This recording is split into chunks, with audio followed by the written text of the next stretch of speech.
Estamos pasando el peor desgracia acá nosotros, pero así vivimos, ¿qué se puede hacer? Pero su casa no se va a caer. Posible, no, ojalá Dios quiera que no se caiga, pues, señor periodista. ¿Por qué te quedas viviendo acá? Buena pregunta, ¿no? Tendrían que ustedes estar acá, o sea, vivir, pasar la situación para que ustedes comprendan.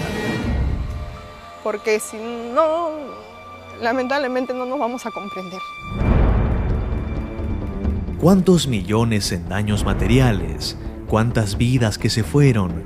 ¿A cuánto ascienden las pérdidas provocadas por la inadecuada ocupación del territorio debido a la ausencia de planificación y control urbano?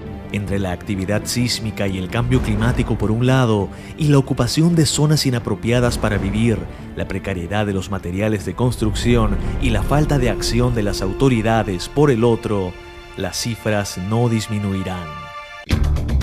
En su búsqueda de un lugar donde iniciar una nueva vida, millones de peruanos han ocupado de manera desesperada pero informal zonas inundables, bordes de los ríos, laderas de los cerros y pendientes altas en las periferias de las principales ciudades del país, como consecuencia del centralismo en la asignación de inversión, la ausencia de oportunidades y la violencia terrorista. Y si de centralismo se trata, la capital del Perú es un gran ejemplo para comenzar.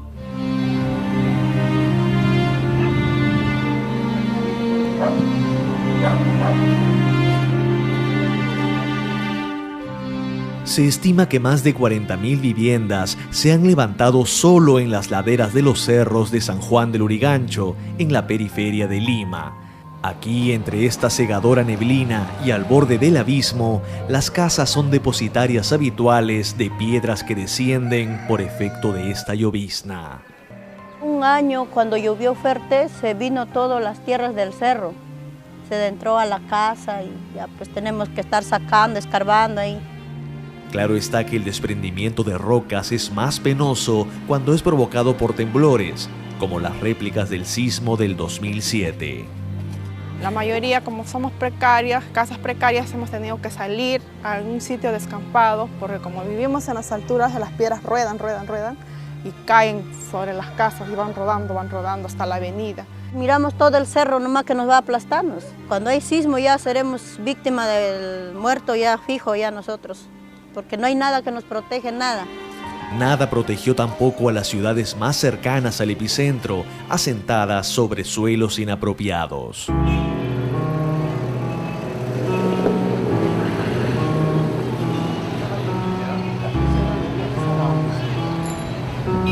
Si bien aquí en Ica los monumentos históricos aún lucen las huellas de la devastación, fuera del centro de la ciudad, los pobladores del Cerro Saraja también sufrieron las consecuencias del paso de la onda destructiva sobre esta zona de riesgo. La mayoría de las casas en ese entonces eran de quincha y adobe y casi que digamos en un 70% fueron demolidas por el terremoto. Nos encontramos prácticamente en lo que anteriormente era una duna. Aquí, sobre la inestabilidad y el peligro de este suelo arenoso, no solo se han levantado viviendas, sino una parroquia, una delegación policial y la escuelita del barrio. De cualquier modo, en Ica, el riesgo no solo lo propone la actividad telúrica, sino también las inundaciones. El río Ica, que pasa a tan solo 5 cuadras de la Plaza de Armas y cuyo cauce los vecinos han convertido en un gigantesco basurero, ha provocado, bajo el influjo del fenómeno del Niño, inundaciones mayúsculas que los lugareños no podrán olvidar. Cuando viene el agua, lo sobrepasa al puente y ahí es donde viene el problema, que se desborda. Y de las casas se traía toditas sus pertenencias, se le traía en este caso como es cocina, frigideire, los balones de gas, todito se lo llevó, todito los animales de invierno se lo llevó. Pero no solo en la costa el desborde de los ríos representa una amenaza. La región andina las revive con frecuencia.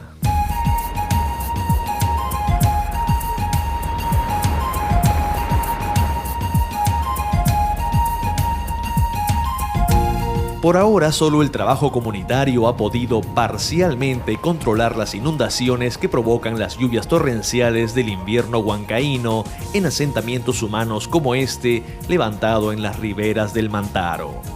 se ha venido el agua de acá como río y entró hasta el fondo, ha entrado el agua, se ha llenado. Ahí, todito mis cosas también está enterrado y hasta ahorita está enterrado. Pero si en Huancayo existe un sector crítico que despierta nuestra atención, es el que ocupan las viviendas asentadas a orillas del río Chulcas, por debajo del puente de la carretera central. Aquí las autoridades locales han construido un colorido malecón que no hace sino consolidar la ocupación en esta incuestionable zona de riesgo. Claro, ya con esta cosa que está tan bonito que acá no nos sacan ya ni mi esposo me saca de mi casa. Por supuesto, ni el malecón, ni las viviendas, los negocios, las losas deportivas o el colegio inicial sobrevivirán a un eventual desborde del río por un lado o a un previsible y catastrófico derrumbe por el otro. El problema va a ser en salir. ¿Cómo salimos? Empujándonos, ahí nos mataremos, en la grada quedaremos. Las características del peligro son similares en el flanco oriental de la cordillera de los Andes.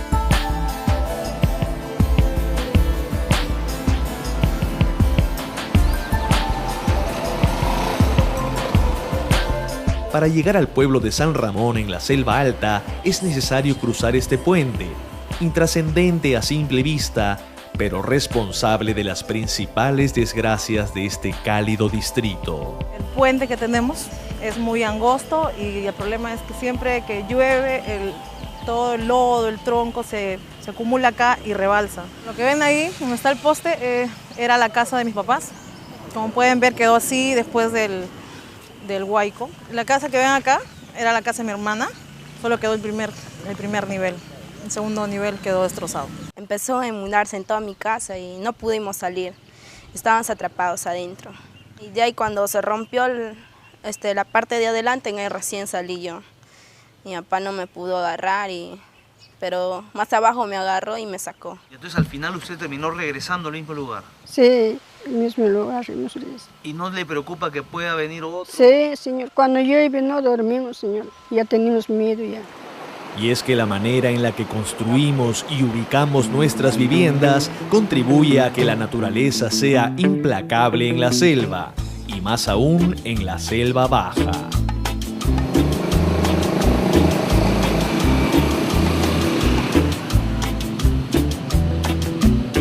Los barrios periféricos de la ciudad de Iquitos conviven sistemática y periódicamente con el crecimiento del caudal del Amazonas y sus afluentes. Este puente en los asentamientos cercanos al río Nanay nos revela la altura que alcanza el nivel de las aguas, pero también la naturalidad con la que los vecinos arrojan sus desperdicios a la vía pública.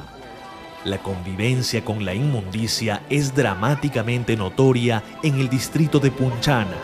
Aquí, donde desembocan los desagües de la ciudad, los niños juegan, estudian y, por supuesto, se enferman.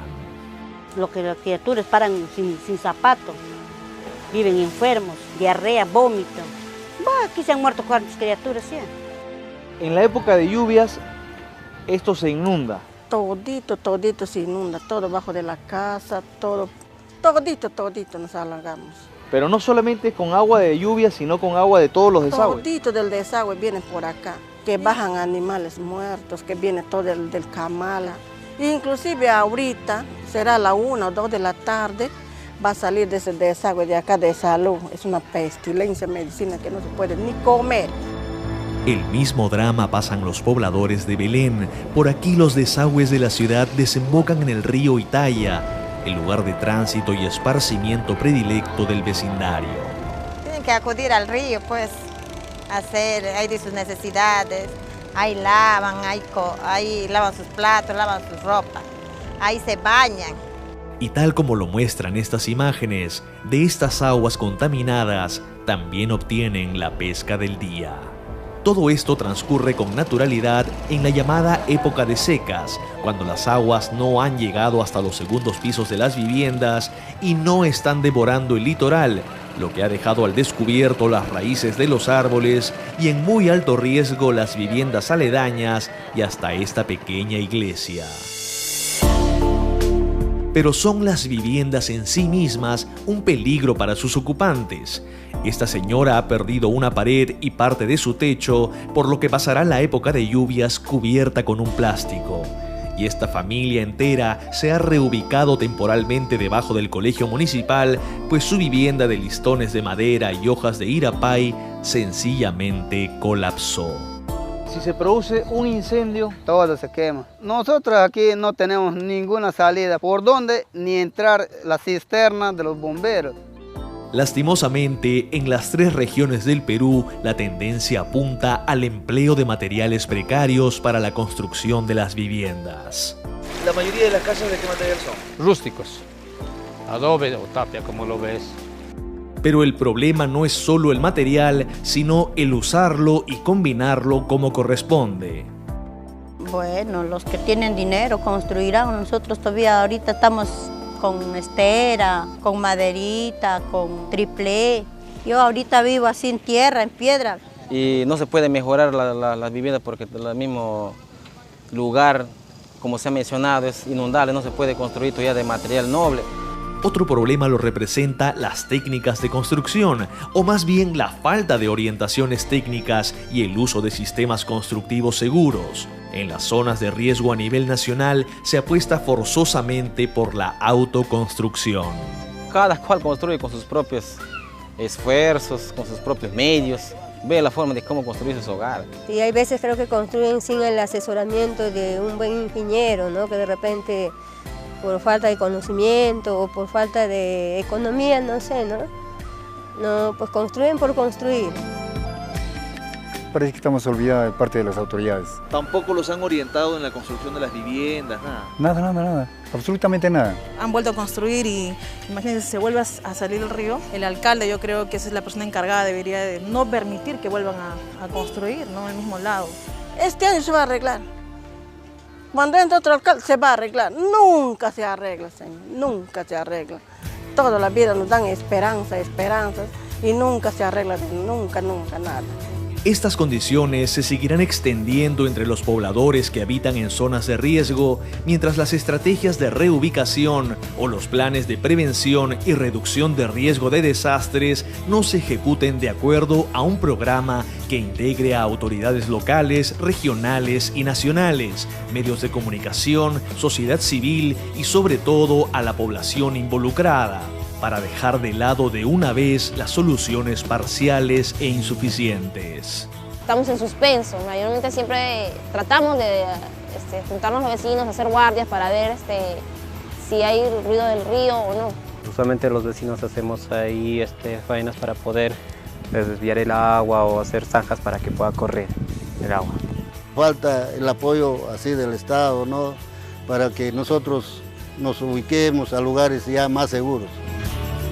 A concientizarnos, a apoyarnos, a darnos charlas para saber qué hacer en estas situaciones de una emergencia, ¿no? Están empezando con los módulos de la Casa de la Reconstrucción, pero no son debidamente inspeccionadas y verificadas por las personas como son el Colegio de Ingenieros, darle la pequeña orientación para que los vecinos puedan construir una casa que verdaderamente les dé protección. Y es que los peruanos no descansan en el afán de mejorar su calidad de vida. Si bien muchos en situación de pobreza han ocupado áreas en riesgo y han construido sus viviendas con materiales precarios, necesitamos trabajar de la mano para disminuir o eliminar el peligro que hoy les quita el sueño y más bien soñar con un futuro mejor para sus hijos.